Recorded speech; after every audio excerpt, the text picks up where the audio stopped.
Dear students, welcome to Gates Measures. Finally, HPSC has launched the syllabus and paper pattern for PGT exam.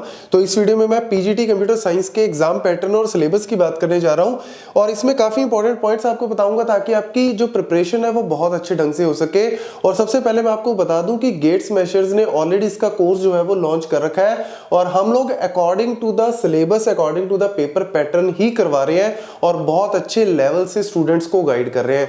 तो अगर आप हमारा course जो है वो परचेज करना चाहते हैं तो सबसे कम प्राइस में और सबसे बेस्ट क्वालिटी कंटेंट हम लोग प्रोवाइड कर रहे हैं। तो नीचे डिस्क्रिप्शन बॉक्स में लिंक दिया हुआ है, व्हाट्सएप नंबर भी दिया हुआ है, आप उस पर जाके हमें कांटेक्ट कर सकते हो। तो मैं आपको यहां पे लिख भी देता हूं, जो व्हाट्सएप नंबर है 7986580019। तो इस नंबर पे जाके आप हमें कांटेक्ट भी कर सकते हो, वैसे डिस्क्रिप्शन बॉक्स में दिया हुआ है। तो देखो, सबसे पहले बात करते हैं पेपर पैटर्न की। आप एग्जाम देने जा रहे हो तो आपको पहले तो ये पता होना चाहिए यार आपके एग्जाम में आ क्या रहा है, कितने क्वेश्चंस आ रहे हैं।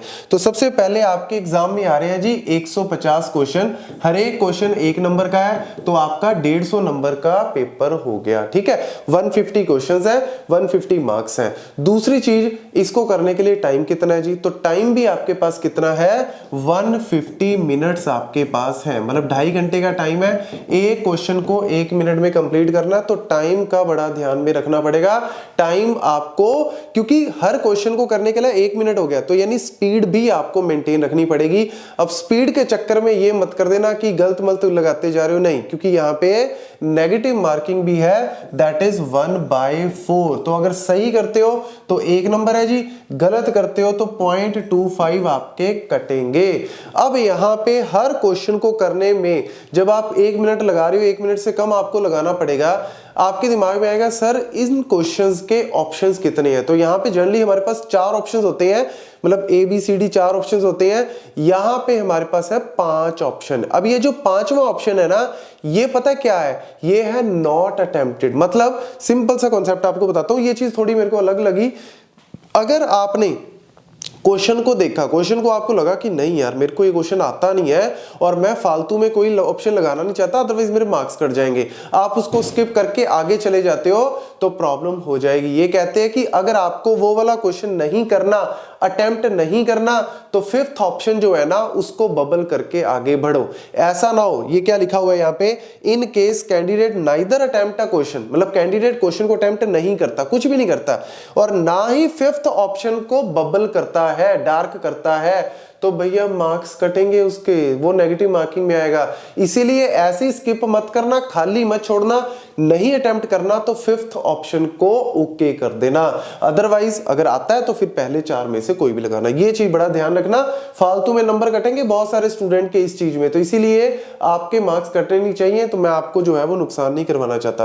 अब देखो, नेक्स्ट चीज हमारे पास आती है कि सर 150 क्वेश्चन आएंगे, इसमें सब्जेक्ट के रिलेटेड कितने आएंगे जी? 100 क्वेश्चन, मतलब अराउंड आपके 100 क्वेश्चन, 150 में से 100 क्वेश्चन तकरीबन 67% के अराउंड हो गए, मतलब 67% के अराउंड क्वेश्चन आपके सब्जेक्ट, जैसे कंप्यूटर साइंस है तो कंप्यूटर, इंग्लिश है तो इंग्लिश, फिजिक्स है तो फिजिक्स। ठीक है, 50 क्वेश्चन बाकी के वो आएंगे आपके psychology, pedagogy, general awareness, GK GS, Haryana की, general mental ability, logical reasoning. मतलब आप इसको मान के चलो, मोटा मोटा हिसाब लगाए तो इन 50 में से 10-12 क्वेश्चन आप मान के चलो पेडागोजी साइकोलॉजी के, 10-12 क्वेश्चन मान के चलो न्यूमेरिकल, जो आपके न्यूमेरिकल न्यूमेरिकेसी और डेटा इंटरप्रिटेशन के, 10-12 क्वेश्चन मान के चलो आपके जो है वो रीजनिंग वाला जो पोर्शन है उसके, फिर 10-15 क्वेश्चन मान के चलो आपके जो हरियाणा की जीके जीएस से। तो इस तरीके से आपके 50 क्वेश्चन बनते हैं। बड़ा इंपॉर्टेंट सेक्शन है ये भी, क्योंकि इसमें से मार्क्स आपके कम नहीं आने चाहिए। और सब्जेक्ट वाला तो ऑब्वियसली इंपॉर्टेंट है ही, क्योंकि आपका यहाँ पे जो है वो स्टूडेंट की जो सबसे ज्यादा फाइट होगी वो यहीं पे होगी, तो इसीलिए दोनों पोर्शंस को अच्छे से तैयार करना पड़ेगा। लास्ट में इन्होंने दिया हुआ है कि भैया 150 जो आपको टोटल मार्क्स है, ये आपको 75 मिनिमम लेने पड़ेंगे, मतलब 50% जनरल के लिए, 45% रिजर्व कैटेगरी के लिए, और यहां पे 75 तो कम से कम चाहिए। अगर आपके इसके कम आते हैं तो मतलब भूल जाओ कि आपको इंटरव्यू के लिए कॉल आएगी। 75 या फिर उससे ऊपर तो चाहिए। और फिर उसके बाद मेरिट लिस्ट में आने के लिए इन्होंने क्या बोला है कि आपका जो ये एग्जाम होगा, इस एग्जाम का 87% पोर्शन तो ये आएगा, मतलब 150 में से 87.5 में आपका कन्वर्ट कर देंगे, वो 150 में से जो भी स्कोर आता है उसको 87.5 में कन्वर्ट कर देंगे, और बाकी का बचा हुआ 12.5 जो है वो आपका इंटरव्यू का स्कोर काउंट होगा। तो इसीलिए यहाँ पे आपको मार्क्स अच्छे लेने जरूरी है, मिनिमम तो लेने ही लेने हैं, लेकिन मान के चलो 80-90 तक आपको अचीव कर लेते हो तो बहुत ही अच्छा है, फिर आपका मेरिट लिस्ट में आने के पूरे चांसेस है। वैसे एग्जाम टफ आता है ना, क्योंकि ये वाला सिस्टम HPSC अपने लेक्चरर में भी यही रखता है। लेक्चरर का एग्जाम हुआ है, उसमें काफी क्वेश्चन जो है वो टफ आए थे, क्योंकि उन्होंने previous year GATE, UGC NET, ISRO के उठा के डाल दिए, तो उसकी वजह से पेपर थोड़ा टफ हो गया। तो वहां पे कट ऑफ जो है वो 50% ही गई, ओवरऑल कट ऑफ भी 50%, 49 तक ही गई। बल्कि यहाँ पे भी अगर पेपर टफ आता है तो इतनी जा सकती है, लेकिन अगर इजी आता है तो अप जाने के भी चांसेस है। तो आप अपनी तैयारी, बस ये पॉइंट्स दिमाग में रखो, इन पॉइंट्स के दम पे आपको ये नहीं है कि अपनी प्रिपरेशन करनी है, बस इनको दिमाग में रखो कि ये चीज है। प्रिपरेशन आप इस तरीके से करो कि 150 में से 90 या इससे ऊपर तो लेके आओ, ठीक है ना। प्रिपरेशन आपकी इस लेवल की होनी चाहिए। अब मैं बात करूं यहाँ पे कंप्यूटर साइंस का, तो जो पेपर का ये पूरा सिलेबस है ना, ये काफी इन्होंने लेंथी कर दिया, लेकिन इन्होंने कॉम्प्लेक्स चीजें निकाल दी। इन्होंने काफी टॉपिक्स में से जो कॉम्प्लेक्स चीजें थी, जैसे डीबीएमएस में नॉर्मलाइजेशन निकाल दी, इंडेक्सिंग वगैरह निकाल दी, ट्रांजैक्शन निकाल दी। नेटवर्क्स में से इन्होंने जो मेन आपका डेटा लिंक लेयर में प्रोटोकॉल्स से डिटेल में जाके वो निकाल दिए, आपके जो टीसीपी यूडीपी प्रोटोकॉल डिटेल में वो निकाल दिए।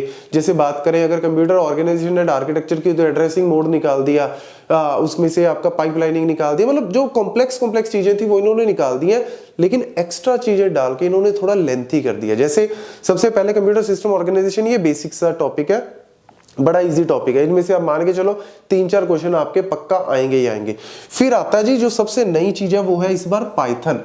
ये चीज उन्होंने क्लियर कट दे दी, जो टॉपिक दिया उसको अच्छे से इलेबोरेट कर दिया कि भैया ये चीजें आएंगी। ऑल्दो ये मेरे को लग रहा है कि किसी और का भी मैंने देखा हुआ है ऐसा सिलेबस मिलता जुलता, बट आप मान के चलो कि इन्होंने अच्छे से इलेबोरेट किया हुआ। तो पाइथन काफी डिटेल में बताई है, पाइथन में से 10-12 क्वेश्चन आप मिनिमम आएंगे ही आएंगे। फिर पाइथन के बाद computational thinking programming, basic programming C के बारे में इन्होंने थोड़ा सा दिया हुआ है, ज्यादा डिटेल नहीं है। और फिर text file, binary files, data structure programming के बारे में यहाँ पे आ जाता है। फिर डेटाबेस मैनेजमेंट सिस्टम आ गया, computer system data structure and algorithm आ गया, ये अच्छे से इलेबोरेट किया हुआ है। ये थोड़ा सा टॉपिक तंग करेगा, that is theory of computation and compiler क्योंकि ये टॉपिक थोड़ा सा डिफिकल्ट लगता भी है स्टूडेंट्स को, थोड़ा सा है भी, लेकिन फिर भी आप थोड़ा बहुत अगर गेट स्मैशर का कोर्स करते हो तो आपको अच्छे से सारी चीजें डिटेल में करवाएंगे। सारे एसक्यूएल के जो बेसिक क्वेरीज हैं वो सारी अच्छे से करवाएंगे, एग्रीगेट फंक्शन, ये सब। और फिर कंप्यूटर के बाद हमारे पास जो पोर्शन आता है साइकोलॉजी का, पेडागोजी का, जनरल अवेयरनेस का, ये सारा इन्होंने दिया हुआ है कि रीजनिंग वगैरह में क्या आएगा। ये बाकी का जो 50 था, पहले 100 नंबर वाला, ये 50 वाला बाकी का भी इन्होंने मेंशन किया हुआ है। तो सिलेबस अच्छे से मेंशन किया, लेंथी है, लेकिन 2 महीने में आप इसको कवर कर सकते हो, ऐसा नहीं कि कवर नहीं होगा। तो हम लोग जो है वो आपको बहुत अच्छे लेवल की तैयारी कर रहे हैं। कोई भी अगर डाउट होता है, आप नीचे व्हाट्सएप नंबर दिया हुआ है, या फिर आप अगर हमारी ऐप पे जाके, तो उसका लिंक भी दिया हुआ है, तो आप कोर्स जो है वो फटाफट से परचेज कर सकते हैं, क्योंकि ऑलरेडी स्टार्ट हो चुका है। तो अभी भी आप इजीली कॉप अप कर सकते हो हमारे साथ। आज कंप्यूटर नेटवर्क जो है वो मैं स्टार्ट करने जा रहा हूँ, तो इसीलिए फटाफट से जो स्टूडेंट भी ज्वाइन करना चाहते हैं ज्वाइन कर लीजिए। Thank you.